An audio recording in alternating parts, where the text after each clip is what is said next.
Greetings, my warriors of FNMA and FNMA.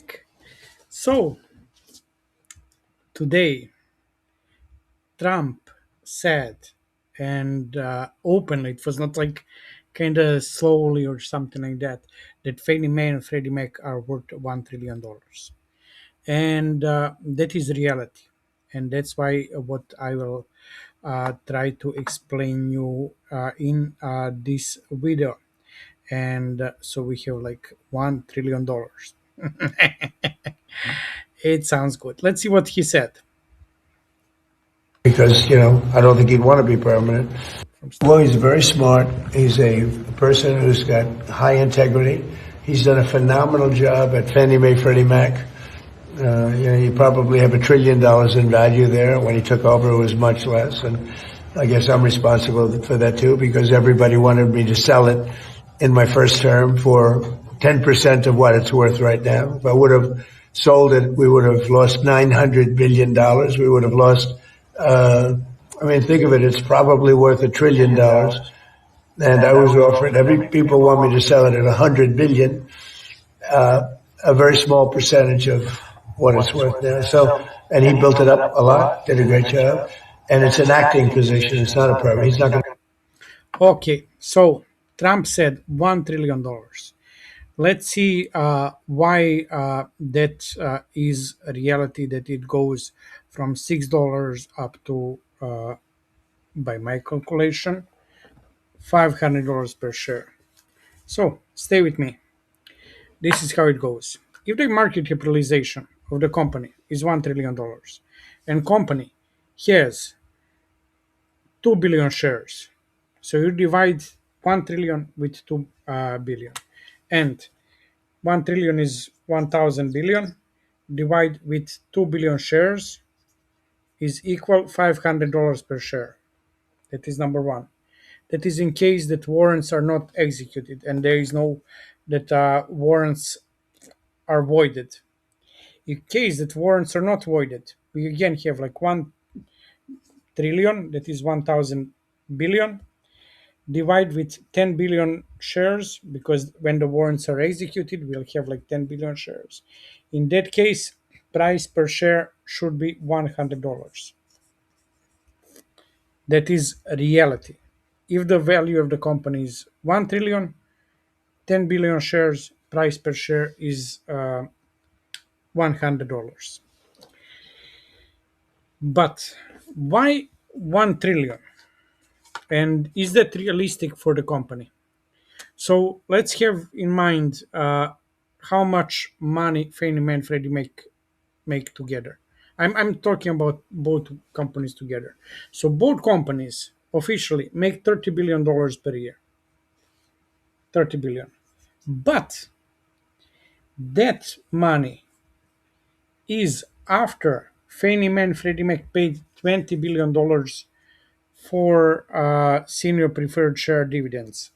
In case that senior preferred share dividend are deemed repaid, because we paid around $300 billion for them without dividend, just for on top of the dividend, we pay, and we borrow only $100 billion. So basically we overpaid like maybe a lot.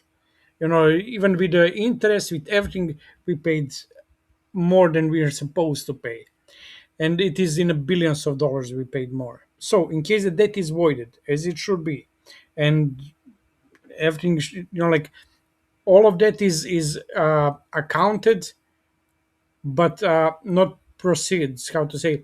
The Treasury Department and FHFA have voted the payments, but it was never acknowledged by this on the side of the Treasury.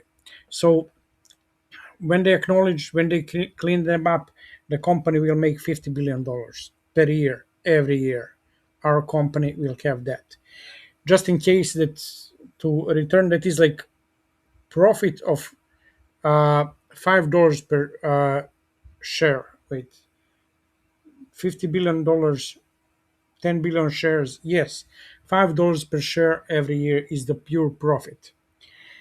But That is not the end of that is in case that warrants exist. But if they don't exist, then the earning per share will be $25. That's even better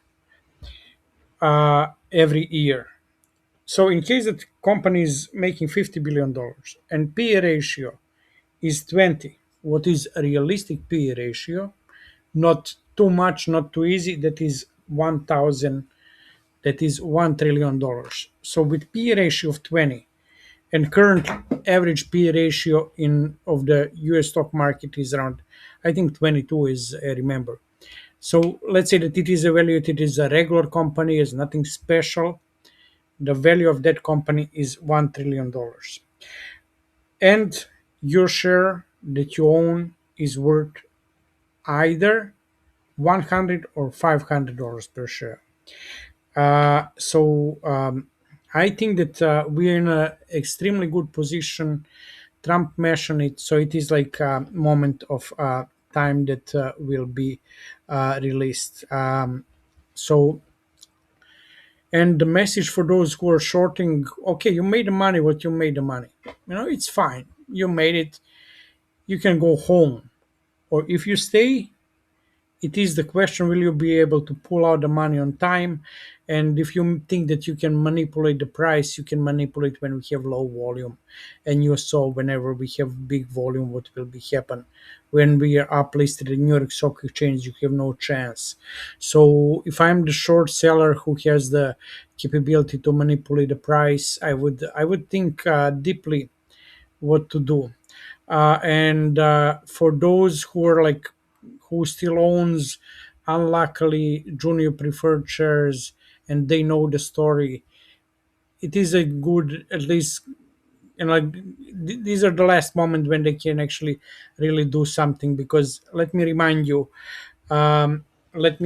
that our stock, common shares, Fannie Mae and Freddie Mac, are listed on a Robinhood. It's not a big deal, but it's a big point that our stock is listed. Junior preferred shares are not listed on a. So that means that we have the future. They don't. Stay well, my friends. Stay healthy.